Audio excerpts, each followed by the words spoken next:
Muy buenas tardes y bienvenidos a El Mundo Ahora de France 24. Yo soy Elena Lozano y todo lo que verá a continuación es noticia. Iniciamos. 3 terremotos sacudieron Indonesia. El primero, de magnitud 7,7, ocurrió por la madrugada en la isla de Flores y causó la muerte de al menos 47 personas. Fue seguido horas después de una réplica de 6,9 en la isla de Sumatra y otra de magnitud 6 en la península de Minahasa. Movimientos telúricos que ocurren 5 días después del terremoto en Colombia. Este sábado aumentaron a 294 las víctimas mortales por el sismo ocurrido el lunes, mientras continúan las labores de búsqueda y de rescate encabezadas por autoridades y ciudadanos. Tenemos análisis. En Afganistán, mientras los talibanes celebran el 5º aniversario de su regreso en el poder en Kabul, las niñas y mujeres tienen cada vez menos derechos y visibilidad en el espacio público. Estas prohibiciones impuestas por el gobierno islamista son calificadas por la ONU de apartheid de género.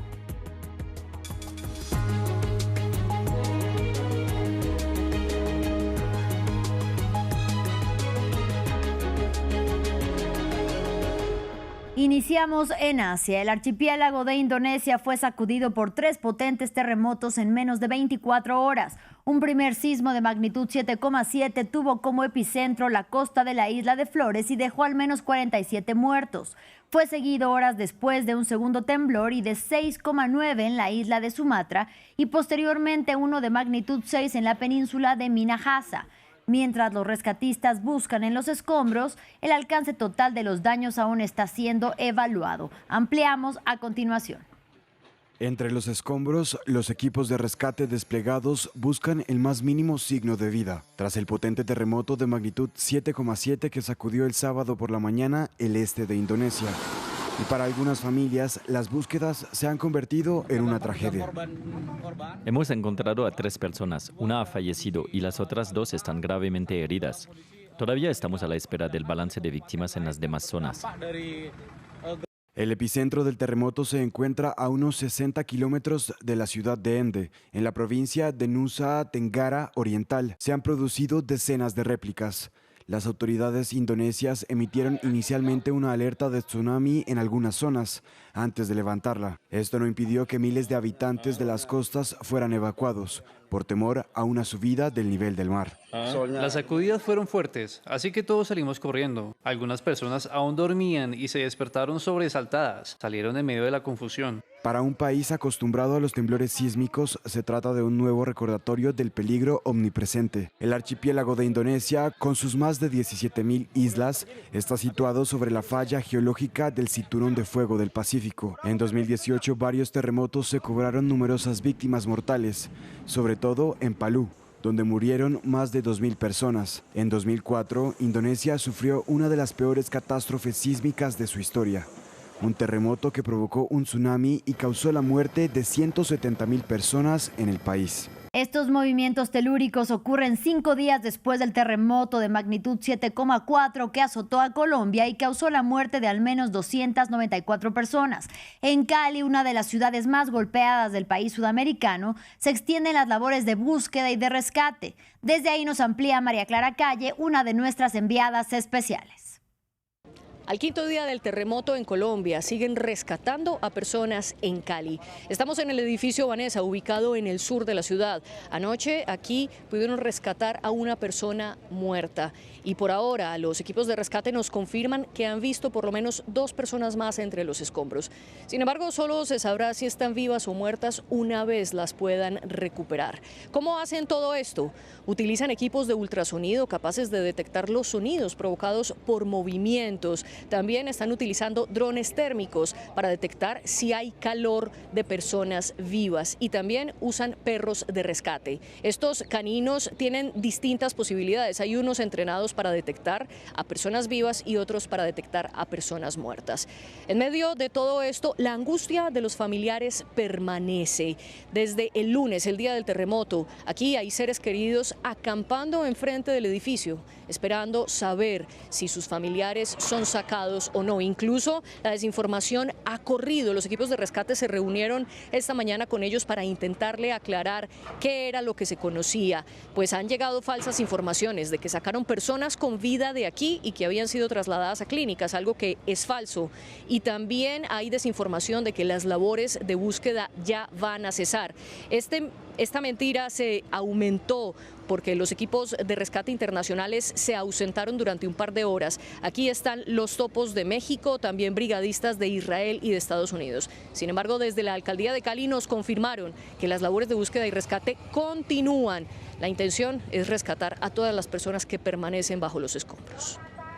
Pero no solo Indonesia y Colombia han sido sacudidos por la fuerza de la Tierra. Desde el inicio de este 2026, el Servicio Geológico de Estados Unidos registró 11 sismos de magnitud 7 o superior a nivel mundial, y entre ellos el doble movimiento telúrico que azotó a Venezuela el 24 de junio. Previamente hablamos con Rodrigo Alejandro León Loya, ingeniero geofísico y maestro y doctor en ciencias de la Tierra, quien explicó que la actividad sísmica de las últimas semanas no es excepcional. Bueno, a pesar de las imágenes que hemos estado viendo, yo entiendo que la población debe estar ligeramente consternada y alarmada. Sin embargo, no está pasando nada extraño. La sismicidad es un fenómeno global que se da en todos los días, todos los momentos. Y si nosotros nos ponemos a desglosar el catálogo sísmico que tenemos disponible a partir de 1900, nos damos cuenta que realmente estamos en un año de poca productividad sísmica de eventos grandes. ¿A qué me refiero? Corrí unos números bastante sencillos, agrupé el número de eventos por cada año en 90 días. Y, por ejemplo, nos arroja que en 1938 tuvimos 11 eventos pegados en 11 días. ¿Okay? Los números han variado a lo largo del tiempo. Entonces, por ejemplo, en 2010 tuvimos 9 eventos en solo 90 días, incluyendo, por ejemplo, el gran sismo de 8.8 en Maule, en Chile. En 1935, otro año, tuvimos 8 eventos de magnitud 7 en solo 90 días. En 1957, 10 eventos. Con lo que les estoy tratando de decir es que pues la actividad sísmica no ha aumentado a lo largo del tiempo y que este tipo de coincidencias espaciales pues ha pasado más de una vez en la historia del registro instrumental. En este caso, en 90 días hemos tenido 6 eventos de magnitud 6, y si también desglosamos el catálogo de manera estadística, nos damos cuenta que al año, en promedio, podríamos esperar cerca de 17 eventos de magnitudes entre 7 y 7.9. Con el evento que tuvimos en Indonesia en las recientes horas, pues este número asciende a 11 eventos que hemos tenido este año. Y en otro orden de ideas, en Afganistán, este 15 de agosto se cumplen 5 años desde la toma de Kabul, en la que los talibanes regresaron al poder después de la retirada de los soldados estadounidenses. El gobierno fundamentalista ha intentado una apertura diplomática con países como China e India, pero también Rusia, que reconoce su gobierno. Y sin embargo, las mujeres no gozan en absoluto de sus derechos fundamentales, y Naciones Unidas cataloga abiertamente su situación como un apartheid de género. Previamente hablamos sobre el tema con Hadija Amin, quien es periodista afgana refugiada en España y presidente de la Asociación Esperanza de la Libertad, y ella nos contó a grandes rasgos sobre cómo es la vida de las mujeres en Afganistán tras el regreso del talibán. Desde que regresaron los talibanes en Afganistán el 15 de agosto de 2021, pusieron miles de restricciones a la vida de las mujeres y las niñas en Afganistán, y las mujeres han perdido sus derechos fundamentales, incluso derecho a la educación, que las niñas a partir de 12 años no pueden estudiar y solo pueden tener acceso a la educación primaria en Afganistán. Desafortunadamente legalizaron el matrimonio infantil, y hablamos de esto, que es un apartheid de género lo que viven hoy en día las mujeres y las niñas en Afganistán. Pues todo lo que vemos, lo que ha pasado a las mujeres, como han perdido sus derechos. Afganistán se ha convertido en una cárcel enorme para las mujeres y las niñas, donde no se puede ni pues que si hablamos de Afganistán, que las mujeres no pueden hacer nada, ni pueden ni hablar en el público, y han perdido sus derechos fundamentales y están encerradas, les han arrebatado todo. Y en noticias de Medio Oriente, el ejército de Israel mató a por lo menos 11 personas en el sur del Líbano este sábado. Se trata de los ataques más mortíferos desde que los dos países firmaron un acuerdo marco en junio con la mediación de Estados Unidos. Israel justifica que el objetivo era infraestructura de Hezbollah, aunque las autoridades libanesas respondieron que los niños y las mujeres que murieron no constituían infraestructura militar.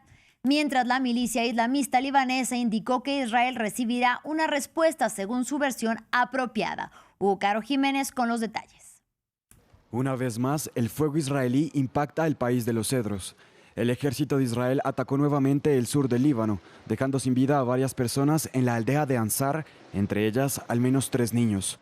Como en el pasado, las fuerzas israelíes afirmaron supuestamente haber atacado infraestructura del grupo Hezbollah. Atacada la infraestructura de Hezbollah en las zonas de Nabatie y Ansar, en el sur del Líbano, en respuesta a una acción contra soldados de las Fuerzas de Defensa de Israel en la cresta de Ali al-Taer, situada en la zona de seguridad. Una versión que reprocha al ministro libanés. Los mártires de la incursión israelí en la localidad de Ansar, 7 de ellos no son infraestructura militar, y los niños y mujeres que fueron asesinados en ella no son objetivos militares. El premier también añadió que el escalamiento israelí socava los esfuerzos por consolidar la estabilidad en la zona. Mientras, en el terreno, las personas se preguntan qué han hecho para merecer tales embestidas. Es un pequeño complejo vacacional. Tiene piscina, un pequeño parque de atracciones para niños y algunas habitaciones para huéspedes. Lo espero con ansias todo el año para poder disfrutarlo durante estos meses.